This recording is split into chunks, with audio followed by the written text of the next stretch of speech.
আজকে সকাল থেকে আমার প্রচুর বিরিয়ানি খাওয়ার ক্রেভিংস হচ্ছিল, আর আমাদের এখানে একটা নতুন দোকানও খুলেছে যেটার উপরে আমি অনেক দিন ধরে নজর দিচ্ছিলাম। তো ফাইনালি আজকে টাইম পেয়েছি আমি দোকানটায় গিয়ে। মেনু কার্ডটা দেখে তো আমার প্রচুর অ্যাফোর্ডেবল মনে হলো, আর গন্ধটাও খুব সুন্দর আসছিল। তো তাড়াতাড়ি করে আমি বাড়ি এসে চান করে বসে গেছি বিরিয়ানি নিয়ে।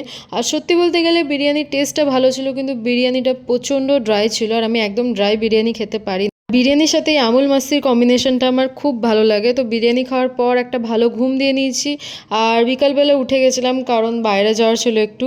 আমার পরীক্ষা শেষ হয়েছে আর আমরা কোথাও ঘুরতে যাচ্ছি না, একদম বোরিংভাবে লাইফটা কাটাচ্ছি। তো আমি ফাইনালি ওকে বললাম যে বিকালবেলা কোথাও ঘুরে আসি। ঘুরতে যাওয়া মানে তো আমাদের একটাই জায়গা, ব্যারেজ। এর আগে আমরা যেতে পারি না কারণ বাড়ির কাছে, আর বেশি দূর তো আমরা যেতে পারবো না। বাইরে বেরোলে কিছু না খেলে তো আমার হয় না। তো ব্যারেজ গেলেই আমি আমার ফেভারিট আন্টির কাছ থেকে মোমো খাই। এখানে খুব সুন্দর বানায় মোমোটা। যেহেতু সেদিন হালকা হালকা বৃষ্টি পড়ছিল, তাই জন্য আমরা বাইরে ম্যাগি খেয়েছি। আমার সেরকম ম্যাগি খুব একটা পছন্দ না, কিন্তু এখানে ম্যাগিটা খুব ভালো বানিয়েছিল। আর এত কিছু খাওয়ার পর আমি রাতে এসে কিছু খাইনি, আর মাঝরাতে আমার খিদে পেয়ে গেছিলো।